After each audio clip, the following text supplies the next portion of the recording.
अल्हम्दुलिल्लाहि रब्बिल आलमीन वस्सलातु वस्सलामु अला सय्यिदिल अंबियाइ वल मुरसलीन अम्मा बाद फ़अऊज़ु बिल्लाहि मिनश शैतानिर रजीम बिस्मिल्लाहिर रहमानिर रहीम। अज़ीज़ सामीन नाज़रीन अस्सलामु अलैकुम व रहमतुल्लाहि व बरकातुहू। उम्मीद करता हूँ कि आप अल्लाह के फज़ल से खैरियत से होंगे। आज की वीडियो में आपकी खिदमत में मैं एक अहम मौज़ू लेकर हाज़िर हुआ हूँ।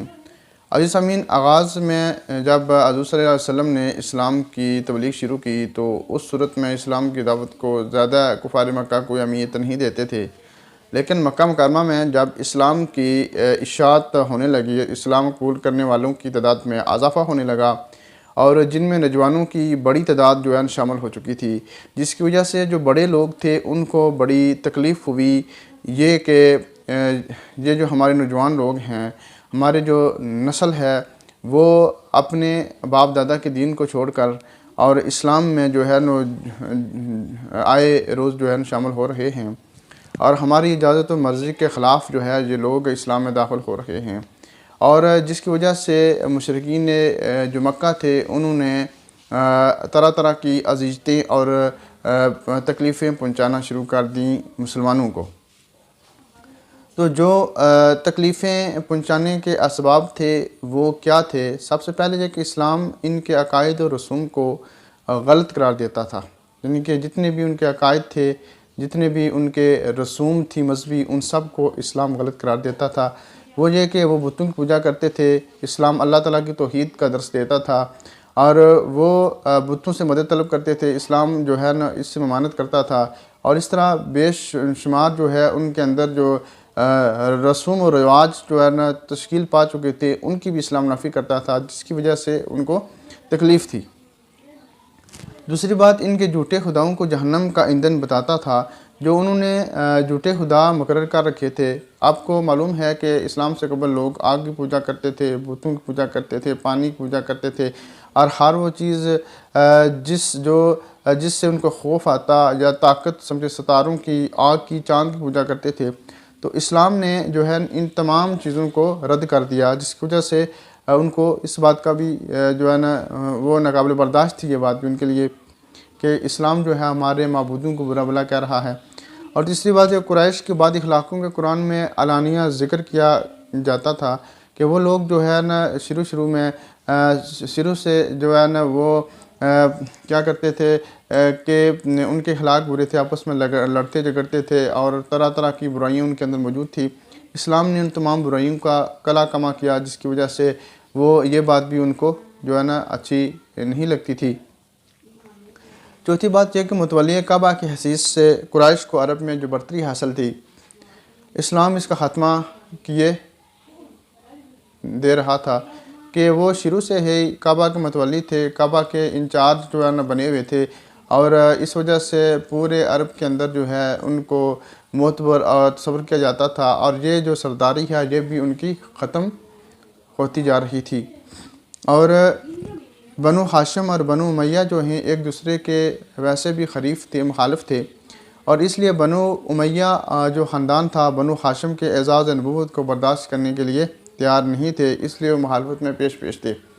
अब बनु हाशिम जो था ये हज़रत नबी पाक सल्लल्लाहु अलैहि वसल्लम के का ख़ानदान था और बनु उमैया और ये दूसरा ख़ानदान था। बनु उमैया ये नहीं चाहते थे कि नबूवत जो है वो बनु हाशिम के अंदर आए और बनु हाशिम जो है वो खाना काबा की जो है ना मुतवल्ली बनु हाशिम जो है वो खाना काबा को संभाले और उसका मर्तबा जो है ना बढ़े।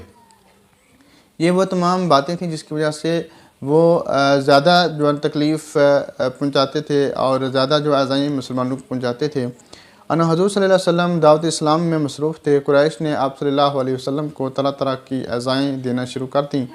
अबू लहब की बीवी उम्मी जमील थी, जो आप सल्लल्लाहु अलैहि वसल्लम की चच्ची होने के बावजूद खारदार दरख्तों की टहनियाँ लाती और आप सल्लल्लाहु अलैहि वसल्लम के रास्ते में डाल देती ताकि आप सल्लल्लाहु अलैहि वसल्लम रात को बाहर निकलें तो उनसे तकलीफ़ उठाएँ।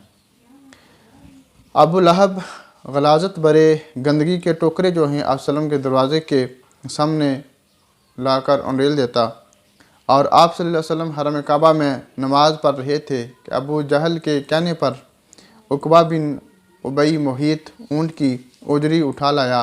जब आप सल्लल्लाहु अलैहि वसल्लम सजदे में गए तो आप सल्लल्लाहु अलैहि वसल्लम की पुश्त मुबारक पर डाल दी। ये इतनी भारी थी कि आप सल्लल्लाहु अलैहि वसल्लम सजदे से उठ ना सके और फिर जब इस हालत को देखा तो आप सल्लल्लाहु अलैहि वसल्लम की प्यारी बेटी हज़रत फ़ातिमा तो ज़हरा रज़ियल्लाहु तआला अन्हा जो अभी बच्ची ही थी, जब उनको इत्तला मिली तो वो दौड़ी आई और उस गलाज़त को, उस गंदगी, उस गलाज़त को दूर किया, ठीक है। और अबू जहल को बुरा भला भी कहा और उजड़ी को दूर किया।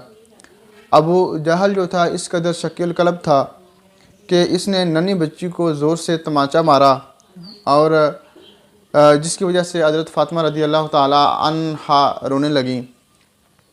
एक दिन आप हरम में नमाज़ पढ़ रहे थे कि उक़बा बिन उबई मुहीत ने गर्दन मुबारक में अपनी चादर रस्सी की तरह डालकर इस ज़ोर से बल दिए कि आप सल्लल्लाहु अलैहि वसल्लम का दम घुटने लगा। आप सल्लल्लाहु अलैहि वसल्लम ने इन तमाम सख्तियों को हंदा पेशानी से बर्दाश्त किया।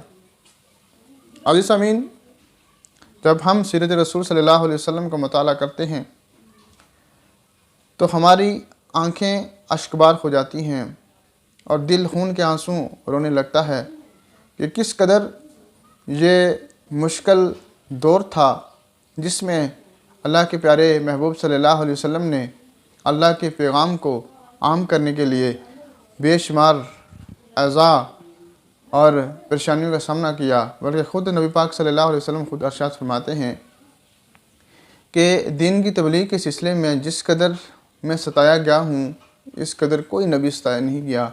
अज़ीज़ अमीन, हमें भी चाहिए कि हम अल्लाह के दीन के साथ मुखलस हो जाएं और दीन इस्लाम को आम ना समझें, बल्कि ये ना समझें कि ये हमें फ्री में मिल गया है, बल्कि दीन इस्लाम वो दीन है जो बड़ी कुर्बानियों, बड़ी मुशक्क़तों और बड़ी मेहनतों के बाद हम तक पहुँचा। अल्लाह तबारक व तआला की ज़ात से दुआ है कि अल्लाह तबारक व तआला की ज़ात हमें इस्लाम की तालीमात को समझ पार उस पर अमल पैरा होकर अमली ज़िंदगी बसर करने की तौफ़ीक़ अता फ़रमाए। वमा अलैना इल्लल बलागुल मुबीन। अस्सलामु अलैकुम व रहमतुल्लाहि व बरकातुहू।